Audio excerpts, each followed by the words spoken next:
Hey, it's Arroe. Podfest brings together 3 different conversations, from musicians to authors, doctors, environmentalists, or cooks in their own kitchen. These are real people with real stories. Podfest 52 features one of music's best and most original, Dan Auerbach from Black Keys. Then we're headed back in time when trust was tested. Author Bob Giles with When Truth Mattered. Our third conversation is a walk through time, remembering actor, comedian, and game show host Bob Saget. This is Podfest 52. Unplugged and totally uncut with Dan Auerbach from the Arcs. Every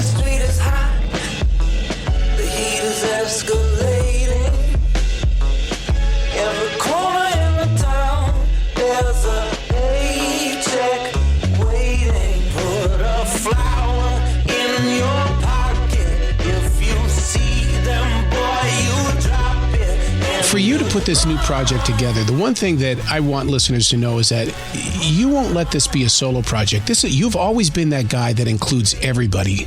Yeah, I just felt like it's a band. I mean, we were like, everyone had equal input on all the music, so it would just be wrong for me to put my name on it. It just wouldn't be right, you know?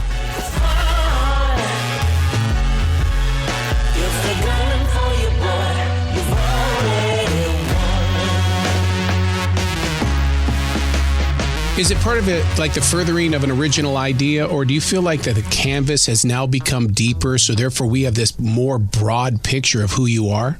I don't even think about it like that. I mean, it's really, I'm kind of living in the moment and taking it day by day and just following, whatever interests me. Speaking of living in the moment, staying in my corner, dude, I love the high falsetto. It's got a John Lennon-esque about it. Oh, thanks so much, man. Yeah, we cut that in Queens. We cut it live, all together in the room. I won't always be a winner, baby. In fact, I'm bound to burn. Made it up in about 30 minutes, and it's so exciting when stuff like that just kind of materializes out of thin air. You go with the universe. It's almost like, here's this situation, and then we're just going to grow forward. And then to say that you do it live. Stay in my corner, babe. Stay in my corner, please. Well, I mean, there's no right or wrong way to record music, and sometimes it's piece by piece, sometimes it's all live. I think you can get, the same kind of feeling at the end. I was shot by a pistol made of bone. I got got bullets made of stone.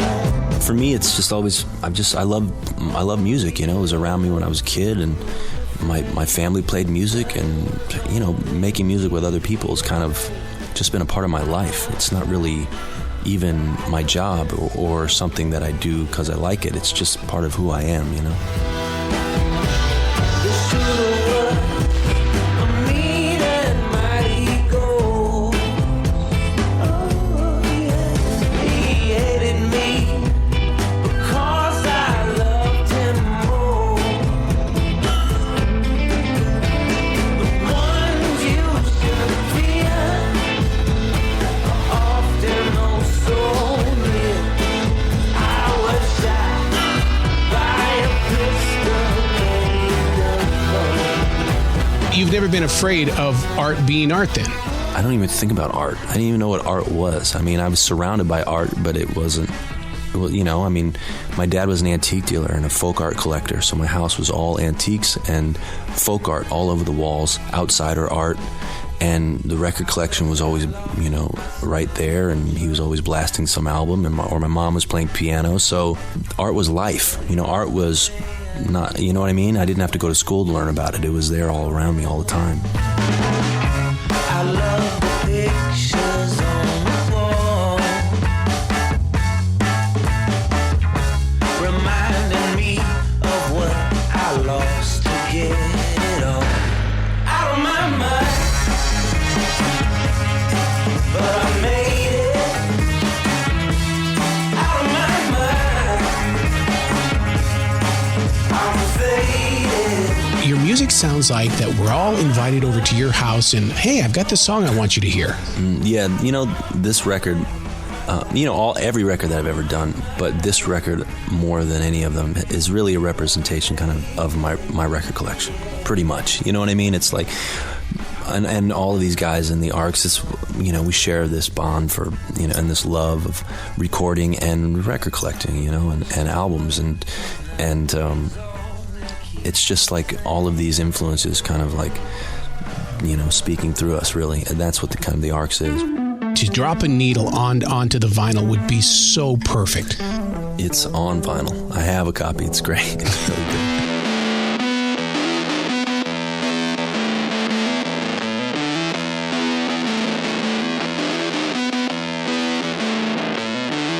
Ray LaMontagne, Lana Del Rey, Dr. John, you love to create with people who like to take journeys. Absolutely. People who like to create little universes. I think that's what it's all about. Rolling out of Richmond with a load of dusty gold. It shines. I gotta get a little more time to shine. I just need a little more time. You get to tell these stories, and music is your backdrop that you get to create, and I love the whole thing, the whole package, the album, the LP, the artwork, all the liner notes, the pictures. It's all has a really important place for me, and I've always loved it. Speaking of places, that night on New York's West Side, right there in the Village, when you stepped out there to introduce, hey, I got the Arcs. Tell me what that moment was like for you. It was exciting. It's just been really nice to have this platform, because we were recording this music for years and never sharing it, and now that we have the Arcs and the idea that we can put together these albums and we just have another outlet to be creative and do these things that we really like, and do these videos, animated videos with people like Omar Juarez, and we just did a video with my friend Nick Walker. It's just, it's amazing, really. It's a real blessing.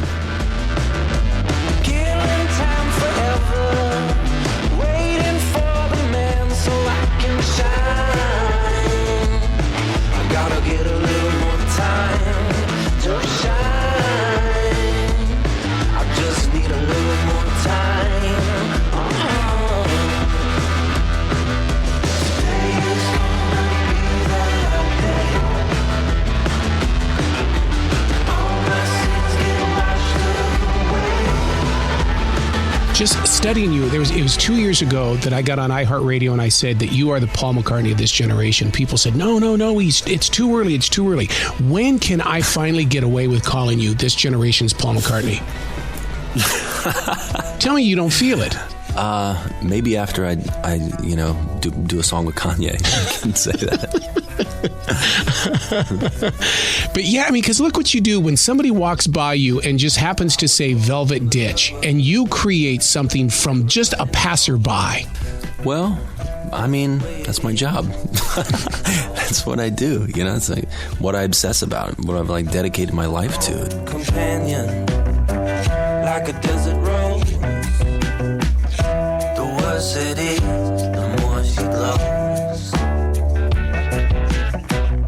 I still don't feel like I've reached where I want to get. I still feel like I have things I want to do, places that I haven't seen yet in music, and that's what keeps me going. Now, with the Arcs going out on the road, is that going to put you in some places where you haven't been yet? Absolutely. Talk about uncharted territory. All these people together on a stage. Yeah, absolutely. It's exciting. It's almost like a walking block party, because you are all about the celebration. Yeah, that's what it is. It's crazy. I'm literally surrounded by my favorite musicians. This incredible all-girl mariachi band, and two of my favorite drummers and my favorite record makers. It's wild. It's really wild. We've been rehearsing the last couple of days, and it's just kind of thrilling to be able to make music with these guys. We can never change the universe's plan.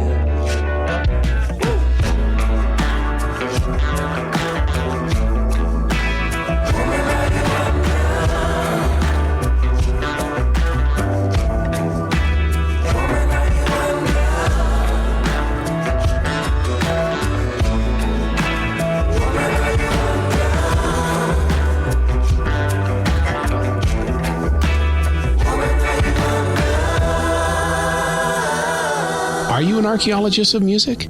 Yeah, I'd say so. Yeah, absolutely. Hell yeah. I mean, I've dug for records, you know, and knocked on doors for records, and you know, before YouTube, I was sending money out to get VHS tapes of musicians. You know what I mean? It's like I live for this stuff.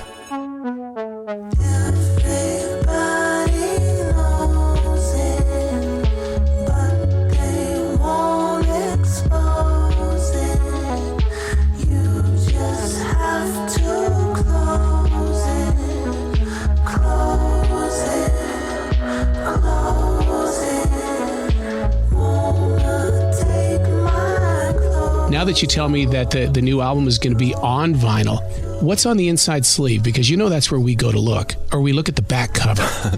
Well, we got a pull-out poster inspired by Electric Lady Studios, where we did some recording. And I don't want to give it away, but you got to, you know, you'll get it if you get the album. And then, and the album is completely filled the artwork with artwork by Omar Juarez, a friend of mine who I met during the making of the record, and who we kind of bonded over old soul records and Chicano artwork and Teen Angel magazines, and so it sort of became a big part of who the Arcs are.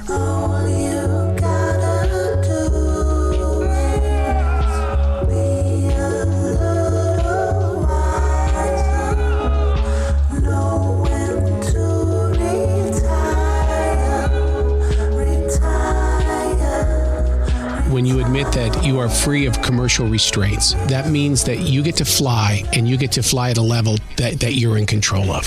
Well, I mean, I always have. I've been very fortunate. You know, Pat and I have always made records on our own terms, you know, completely had control from start to finish of everything.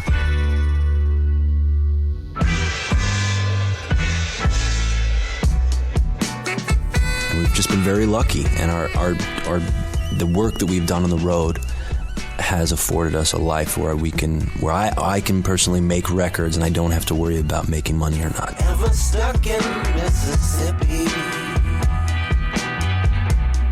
'Cause Mississippi stuck in me. You know, I can just work with a band or a musician that I'm interested in musically, and that's the only reason I do it. So yeah, I'm very fortunate that I've been able to do that. I'm a pilgrim and a stranger. That don't make no never mind. Want the velvet ditch to roll me till the end of time. It'll be just fine. Wanna float on down the river on a cloud of cotton dreams. Pour some drink for Mr. Junior. Drink all night for free, never leave. I'm a pilgrim and a stranger. That don't make no never mind. Want the velvet touch to roll me till the end of time. It'll be just fine.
Unplugged and Totally Uncut with Bob Giles. I'm fine here on you.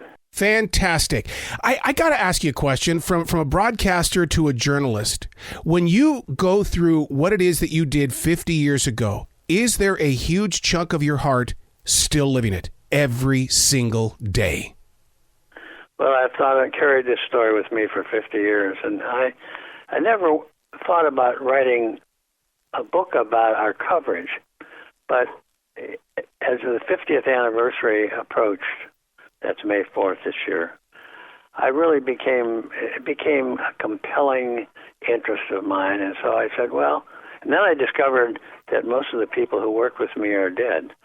So I said, I'm the last institutional memory, and I better capture this. The book we're talking about is When Truth Mattered, the Kent State shootings. It's very interesting that we've connected because in the past couple of months, people have asked me about this coronavirus that's going around, and they're saying, why do you want to talk about it? And I said, tell me right now about Kent State, and they can't. And then all of a sudden, here is your book, Bob, because this story needs to be pushed forward. We need to have this story at all times.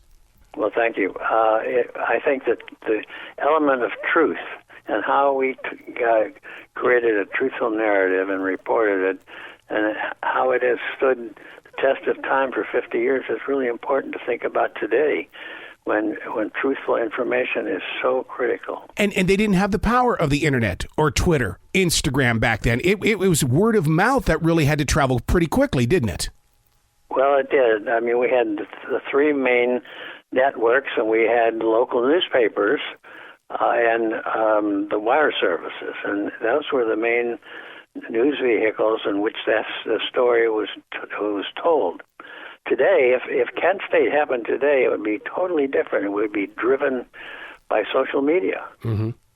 Your newsroom, suddenly everything was turned upside down. Was it chaos or was it total focus? It was total focus. We had been covering demonstrations off and on at Kent State since 1968.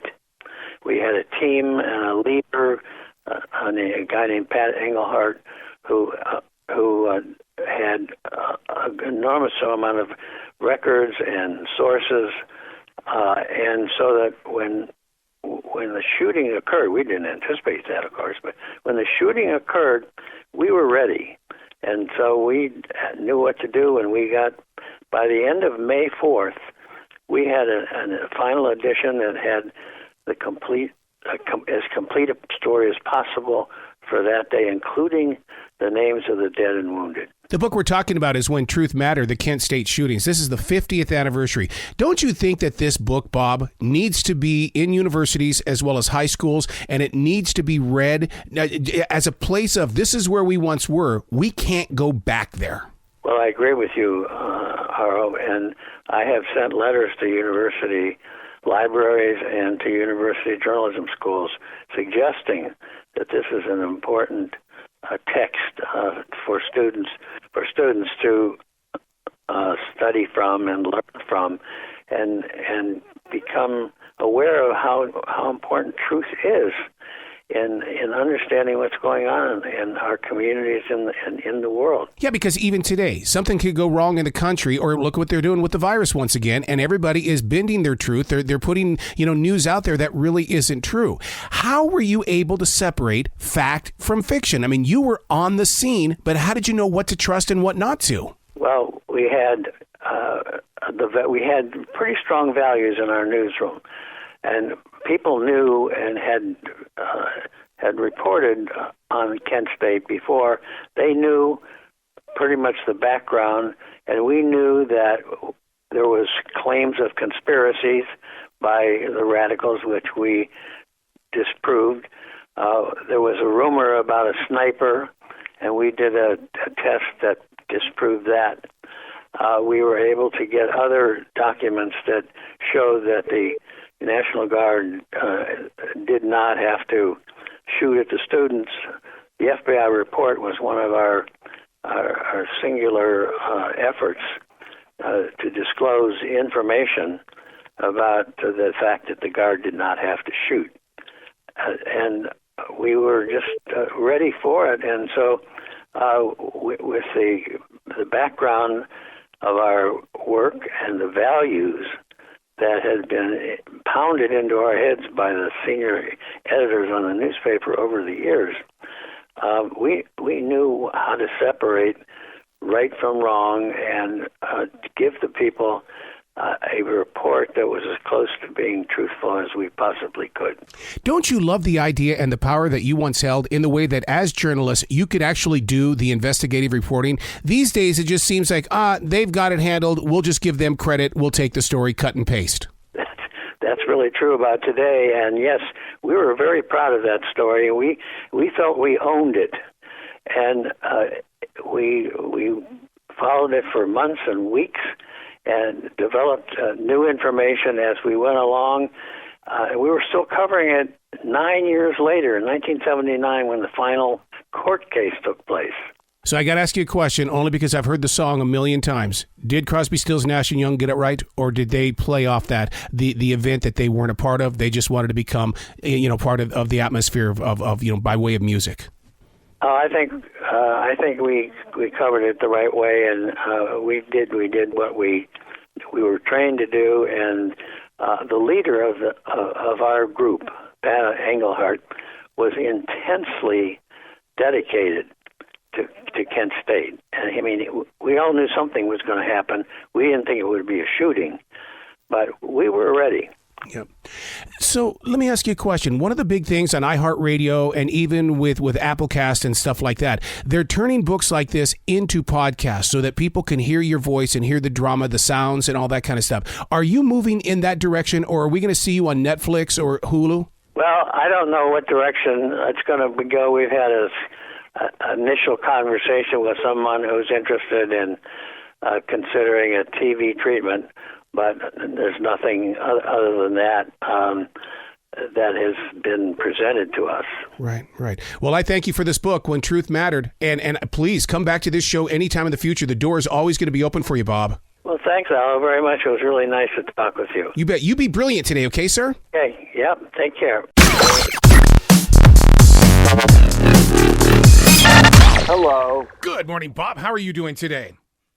I'm good. I'm telling my daughter about Nashville Squares because she asked, and that's what I do. I talk to my kid. I make her a priority. Oh God, how are you? Fantastic. And before I even go on, I got to tell you, my call from the Comedy Zone in Charlotte says, "Get your butt back to town because there's more to talk about." Yeah, I actually was on with them live on television a little bit ago, and they're really nice. So. I love Charlotte, and I've been out doing stand-up, coming up with a new hour, and I've been doing a bunch of theaters, but then when you get down to it, as any comedian will tell you, if you want to do your fair share, you got to get up and do clubs. You got to do it. You got to do 4-6 sets in a weekend and knock them out and really try new stuff, and that's how I'm coming up with my new hour. And I've got a couple country songs in it, which is very fitting considering I'm hosting a country show on CMT that premieres Friday, which is, people would go, "Why you, Bob?" And I went, because I don't know. I know how to host a show. There's no script to this. I was offered Hollywood Squares years ago. I didn't want to do it because it felt, and my dear friend Tom Bergeron did it, and I just wanted to be more free-form because I've been in a box for a long time, with the video show that was written and everything, and then I got a new video show coming out in the new year, which is less scripted and more adult, but this show is for everybody, and it premieres 8 p.m. Friday, and it also is 7 p.m.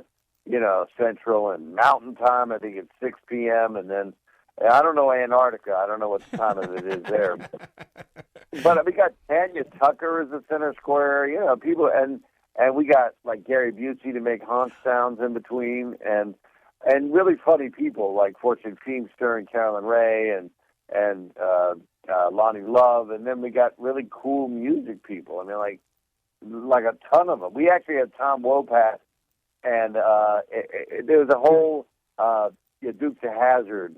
They were. Oh my God, I drew a blank on the lady on the show. I just remember the posters. I just remember the posters with the short Catherine shorts. Bach. Yeah. Catherine Bach in the short shorts, yeah. And he's against Tom Wopat, who wore short shorts for the show. It was really nice. And we got Kyle Busch, the race car driver, and Ty Pennington, who could go to Home Depot. But it's like really fun people, and it's a fun show. The atmosphere was just fun. We did a bunch of them, and 2 of them air on Friday night at 8 o'clock, 7 Central, 6 Mountain, and 2 in the morning in Alaska. But I'm just excited about it because it was so easy and fun, and I didn't have a script except for the copy you have to say. Your answer was blank, so that means it blank. And then we had the Dallas Cowboy cheerleaders, all-stars dancing around, and they were lovely. I never spoke to them. I was very smart. You know, I'm married and there's Twitter, so no way, Jose. But it's fun to do a show that everybody's backing up. The CMT's excited about it, which is always nice. And, you know, shows are coming out of nowhere. Like, you'll see a hit show, it'll win 20 Emmys, and it's on a network called Flumba. You know, when did that start? Oh, a month ago, but they got the backing from some rich dude or lady. So this is like really a fun show. I mean, and half the people are drinking. There's alcohol on the show, visible alcohol. And then half the people went to rehab and were smart, and so they don't think. I do not have a cocktail while I'm working because I got to do the show. But I'm excited about it. I think people are going to dig it. It's not just for country fans. It's just fans that are just out fun, you know. The show we're talking about is CMT's Nashville Squares. Now, as hosts of the show, back when I was growing up in the 70s, we always went to Paul Lynde Square. Do you have somebody like that? Yeah. Oh, man, I love it when they just boom, out it comes.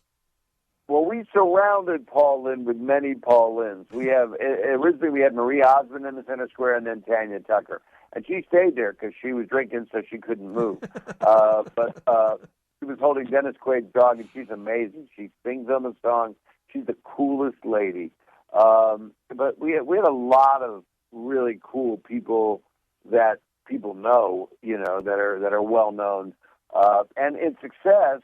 You know, we could end up in Nashville shooting the show there, which is my druthers, because then you would get everybody. Because a lot of people, it was short notice. I mean, it was short notice for me to host the show, and they were ready to go. And they said we always wanted Bob, and I believed them, even though it's show business. And and then I just said yes, and it made sense, and they paid me a few, you know, golden coins. And but that's not why I did it. I did it because it felt like fun. So it sounds crazy, but that's why I did it. And I've got a lot of other stuff going on, too. I'm on tour, and I'll be all over the country in North America and might even go overseas again. I'd like to go back to Australia and London. But my stand-up's changing, too. So I'll be performing more stand-up, which allows me to, you know, just get out and bring people together and not really do political stuff, just kind of do what I do, which has I have an odd sense of humor that I acquired from my father. And I get to employ it a bit on Nashville Squares, which is fun. I was going to ask you about that. When you do National Squares, how does that kind of change up on your live performance on that stage? Because you're using 2 different types of ad-lib and improv. Will they go together pretty well? Yeah, I mean, that was the whole purpose of them hiring me. I was like, I kept asking why. And then I realized why, because they came out and it was like I'd done the show 40 times, because I have. You know, I've done not that. That's just a country party. It's not really a country party. I mean, a lot of the people are borderline. You know, Kyle Busch is a race car driver, you know. And I'd been in a restaurant with him 2 months before, and we exchanged cell numbers, and all of a sudden I get a text the day before I'm shooting Nashville Squares. He goes, I'll see you tomorrow. I'm going, what? What are you talking about? He says, I'm on Nashville Squares. I said, you are? But we shot them in L.A. We did some stuff in Nashville, and the hope for me is that they just make more of them because it was so much fun and so easy to do, and we just shoot in Nashville because that's where everybody is. And you know, it's a whole country that enjoys country music. It is not just the South. I mean, that's crazy. I mean, some of your biggest concerts everywhere, all over the world, are country stars, you know? It's pretty amazing. Well, you've always had this incredible way of being connected to real people, and that's because you are a real person. I work on it. I mean, I haven't had any work done. Somebody thinks I should have a reduction, but but I'm very lucky. My wife, it's our anniversary, which is pretty exciting. So it's anniversary week. We celebrate it every day. Love it. And there's fires here in LA, so we are dealing with that. That's my heart goes out to all those people. And so you want to have fun when you can. You just do. Absolutely. And just hope your family's okay and people you love are okay. And then for the rest of it, I'm just out entertaining. I feel like I'm like the Blues Brothers. I'm in the Blues Brothers because there's alcohol on the show. But I'm like, remember in the Blues Brothers, John Belushi and Dan Aykroyd would knock on the door would open, family would be there, and they'd go, "We're on a mission from God." That's it. And that was in the blues. And so mine is to make people feel good, just try to do some comedy. Well, do some family stuff with the Fuller House, and then do some more adult stuff with my other work. Well, you're doing it right. Congratulations on Nashville Squares. I'd like to talk to you more in the future, Guy. The door's always going to be open for you. I would love it. I love an open door policy. If it's a revolving door, I'll come back every day because I can get out quick.